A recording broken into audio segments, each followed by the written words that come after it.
What's going on, good people? Martina Britt Yelverton here, branding specialist with my own graphics, branding, web design, social media assistance company, Family First Designs. My name is Martina Britt Yelverton, and I help people. So I have my computer audio turned on, and so because I'm inside Facebook, you may hear a ding or two. Hopefully that won't be too distracting.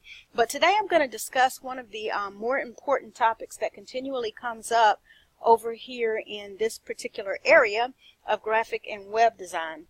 And hopefully I have my volume turned up correctly this time and you guys are hearing me clearly. But we're going to take about 10 minutes and hopefully we can get everything in within that time frame. This is a package that I offer, and I offer it as a package, and then we work with the different components that are involved here to try to make sure we get everything that you need inside. And then if we have to add on additional things like the actual printing of the media, annual maintenance for the web, or the additional email accounts that may be needed, as well as some additional social media training, we tack that on. But specifically what we're going to talk about today is logo design. And I have a great online mentor that gives a very, very good explanation of why the topic of this price, below or above this price, is such a huge issue. So let's go ahead and get that started, and then I'll pop right back in. Hey everybody, this is graphic designer Roberto Blake helping you create something awesome today. So asking for a ballpark figure on a logo design, I want you to put this in perspective. Imagine if you were asking for someone to give you a quote on painting your house. Do you think it makes sense to get a quote back from that person at whatever number they're giving you if they haven't asked you and you haven't answered, well, how many rooms are involved here? How many rooms are we painting? What's the square footage? Do I need to strip down the wallpaper first? And different things of that nature. And obviously, is it a different color per room? Now, you might say, well, that's different than a logo design, but here's why it's not. There are a couple of different types of logos, and I've covered this in the How to Design a Logo video. You have word marks that are just text-based logos. You have emblems and symbols like the Starbucks logo, and you have combination marks as well. So these combine a graphical image with words, and in an interesting and unique way. It might even require a modification to a typeface. So based on what type of logo you're getting done, you might need different pricing, and you might have different scenarios for those. You might want the logo to be in color in addition to needing it in black and white. That's going to take more time, and that's going to be color research. That's going to be matching it to your branding if that already exists, so on and so forth. So that's a consideration. And in some cases, you need multiple variations of just the one logo. So you might have the logo, across. You might have the name stacked. You might have it with that and then a symbol next to it. So you need that for a combination mark, and you need it to stand alone. You might need 5 variants of a logo, which is the same thing as doing 5 different logo designs. That's not going to be the same price as if you just did one version of the logo one way. So a graphic designer cannot possibly give you an accurate quote by giving you a ballpark figure just off the bat of what do you charge for logos. And if a graphic designer is being professional, they shouldn't say, oh, well, I charge $300 for logos, or I charge $500 for logos, or I charge $1,000 for logos, just right off the bat without saying, well, what type of logo are we talking about? Because it's a difference in the amount of time, the amount of research, the amount of revisions, the amount of back and forth with you to determine your needs. So again, it's literally just like painting a house. It's that we have to know how many are we talking about, how many colors, all of these different things that make up the project and what you need based on your business, because you might think you need something differently, but maybe the graphic designer has worked with a client successfully before in a similar industry or a similar situation to yours, and they can help you save money if you're upfront with them about what you need. So, having heard a listen to that, I hope that really gives you a good explanation to why I say logo designs start at around $279 and they can go up or down. Just that it really is just to help a lot of my clients who are visual or who are auditory and need to hear what a price is and how we're going to move forward with that.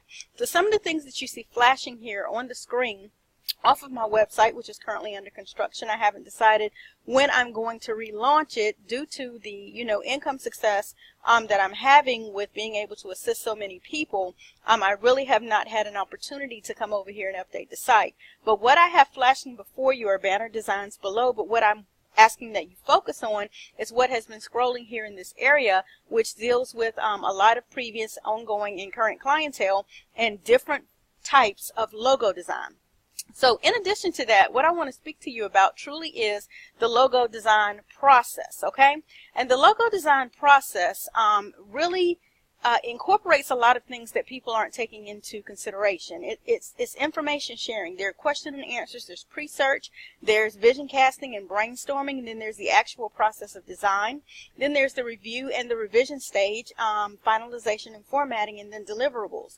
So there are a lot of things that go into the process of getting this thing done and becoming the face of your entity, your company, or yourself if you're doing a personal logo for yourself. You know, it is identified as the entity representation, the service or product mark. It can be an icon, a symbol, even a signature, which you heard him refer to as a word mark or a logo text. This particular logo does not sell a customer on who you are or what you do. Basically what it is it's the identity. It's to identify. It should be simple and memorable. It should be effective and versatile, and it should be appropriate. A couple of other things that I have on my site is that it should be strong and balanced. It shouldn't have a whole lot of extra to clutter it. You know, it should be distinctive and bold, but it should be able to be recognizable at a glance, okay? You want to make sure that it's appropriate for your business, that it's easy to read, you know, and that it really communicates as possible clearly the design look. It should also be very, very recognizable. Here we are in both black and white, grayscale, and in color. You know, and you want to make sure that it's a longevity base. So those are some of the things that I really have to consider when I'm speaking with you about your logo. You know, these are some of the questions that I ask during information sharing, like, you know, what keywords would best describe your logo? You know, what colors are associated with you? And then I have to make sure that the colors that are associated with you, they correspond to the actual entity if we're doing this for a business or a ministry or something like that. There's a conversation that has to happen about the logo, you know, when it's time to go and look for it online.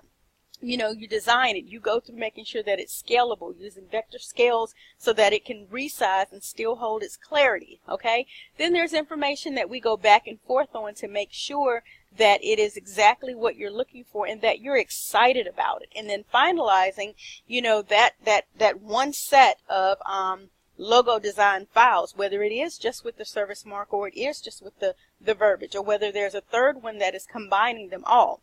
You want to make sure that it is then delivered. Now when we get over into design of the logo and it is now delivered to you, there are formats that it has to be reformatted in. You know, you're not just receiving just an EPS or a PDF. You also have to get a PNG. And I'm not going to get all over into the craziness of what each one of these terms mean, but when we're talking about scalable files that are easily sized so that they hold their clarity, we're talking about utilizing an EPS or a PDF. When we're looking at PNG files that have a transparent background similar to what used to be really, really popular in a GIF, JPEGs have a white background. So if you hold a logo up and you have it on a shirt and you want to be able to see through the logo to the color of the shirt, you would do better to use a PDF, an EPS, or a PNG file, which is transparent. You want to also use that PNG file for the web. So if there is something that needs to flow through, that it can, it's slightly scalable, not greatly like a PDF.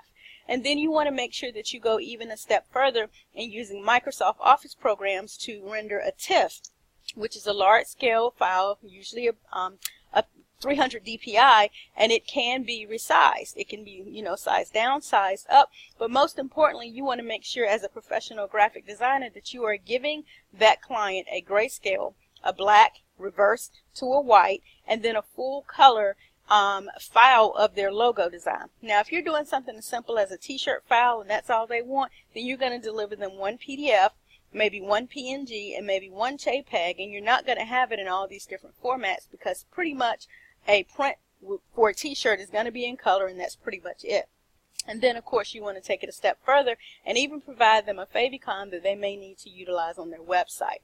So that's just giving you a general idea of the different formats that go on with logo design, and trying to help you guys understand that it's a lot more to logo design than just throwing letters together, throwing colors together, or throwing service marks together.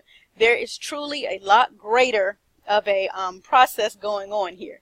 So I hope this has been I guess of service to you, that it has been of value to you, and that it has given you an opportunity to understand more about graphic and web design, logo design specifically, and that if you're interested, of course, please subscribe to my channel. Follow me. I'm on multiple social media. As you see here, I'm on Facebook, LinkedIn, Twitter, Google+, YouTube, Periscope. Very, very accessible. And then, of course, follow me. Become a friend, and let's see how we can work some things out on your behalf. Again, I am on Facebook. I am under Family First Designs. If you have to look it up in your address bar, it's familyfirstdesigns.com. And hopefully this has been of value to you, to your success. God bless you. I am Martina Britt Yelverton, and I'm out.